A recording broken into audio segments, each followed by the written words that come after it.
Hey everybody, so I'm back again to talk about Merton's adaptations to strain.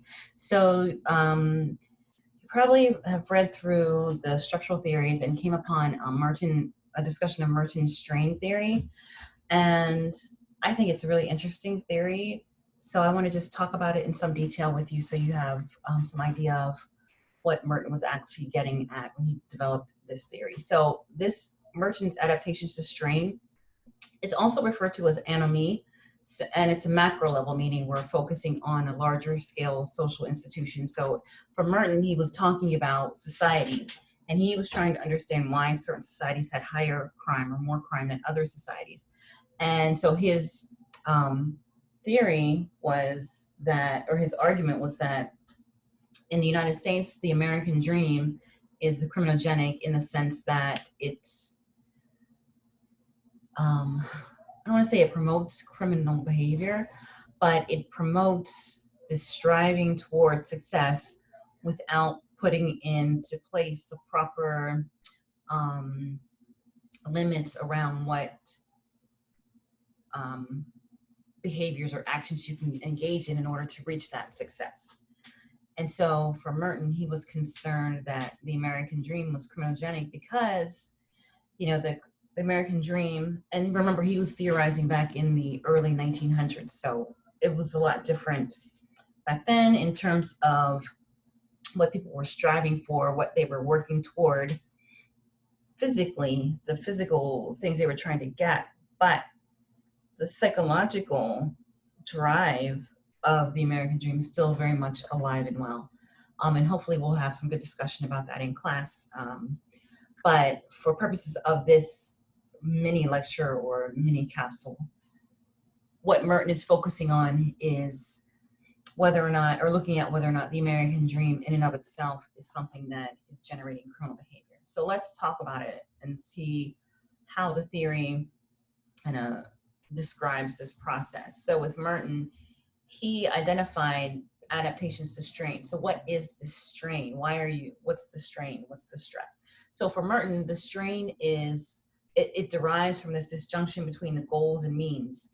So the goals refer to that thing that we're striving for, the things that we're striving for. So we want to be successful. We want to have access to resources.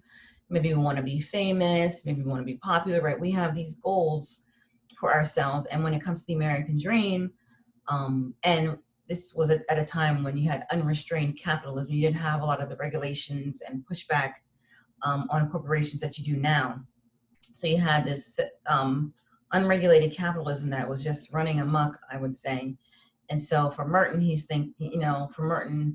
he is expressing this idea that unrestrained capitalism means that, yeah, you're going to achieve your goals of making money, because at the end of the day, that's what capitalism is like: make as much money as you can. The means to do that, how you do that, how are you going to make that money? Are you going to choose legal means, or are you going to choose illegal means? So the means are the ways in which you achieve that success for the American dream.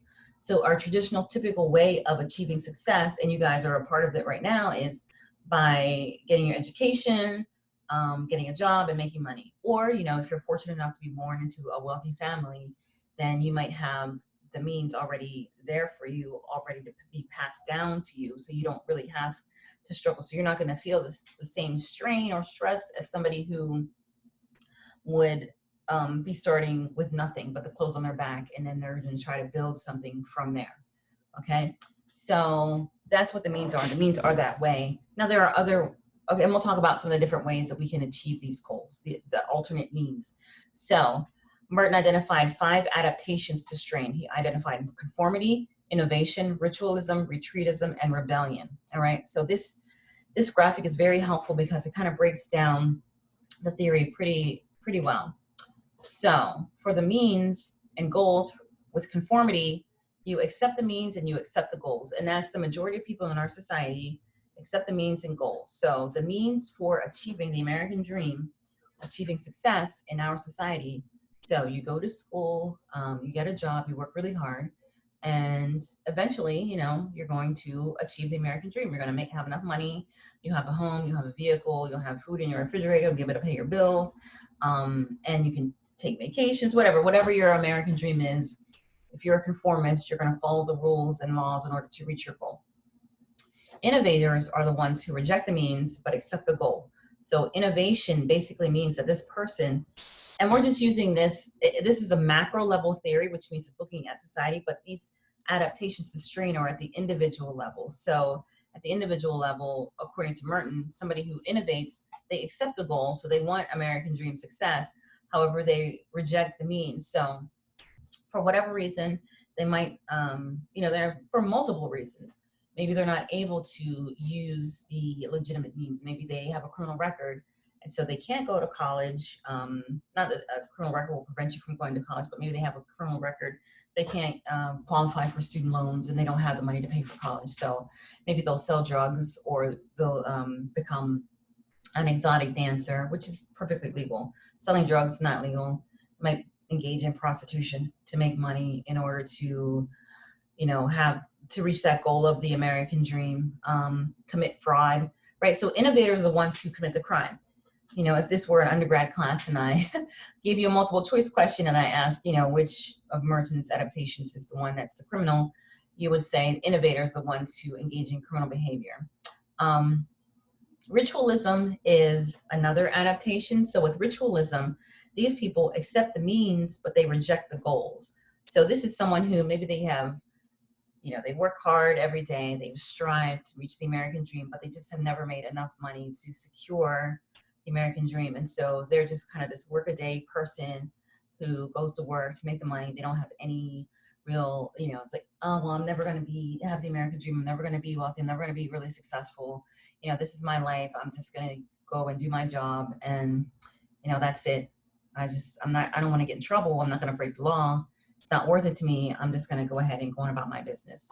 So these are the people who, I mean, it sounds kind of depressing in a sense, but it's kind of like they just give up on this American dream of ultimate success and you know, whatever, monetary success, and they just accept their day-to-day life. With retreatism, these people are the ones who kind of drop out of society for multiple reasons. These are people who, they might be mentally ill, they might have a drug or alcohol addiction. They're really not able to participate in achieving the American dreams. They have no goals and they have no means. They're just trying to survive from day to day. And if your day to day is trying to find drugs or trying to find alcohol, trying to support a habit, you really don't have the time or the energy in order to focus on the means and goals. And that's, you know, again, these are homeless people, people who just aren't able to compete in society, right? And so that's why you have the two negative, because they are rejecting the goals and the means. Now, rebellion, these are the people who reject the goals and they reject the means, but they propose new goals and new means. So there should be a minus and a plus here. But you get the sense. So people who rebel are saying, okay, this American dream it's a lie, it's not right, we need a different system, we need different goals, and we need different means to achieve them. And so they might propose, you know, an alternate type of economic structure. I know people freak out when you mention the word socialism or communism, okay, but with rebellion, maybe the person might be thinking, well, we need more of a socialist type of economy, or we need a more of a communistic type of economy. And so again, those are just two examples of how you can reject the means and goals and then propose your own new goals and means. Okay. Now the thing about Merton's strain theory is that it also is useful for understanding or thinking about examples of the behavior. So I like to refer to there are a couple individuals who kind of you can demonstrate these adaptations through their life. Malcolm X is one who, it's really interesting. If you ever read the autobiography of Malcolm X, you will see him go through all these different adaptations, eventually rejecting goals and means. And I mean, some people are suggesting new goals and means. But his story is really compelling because it shows how he was an innovator. He was incarcerated for a period of time. He retreated into drugs and alcohol, and then he became he kind of challenged the status quo, right? Because and if you don't know, Malcolm X fighting against racial injustice, and so he's a good example of this these adaptations. And also, I don't know if you guys ever saw this show Breaking Bad.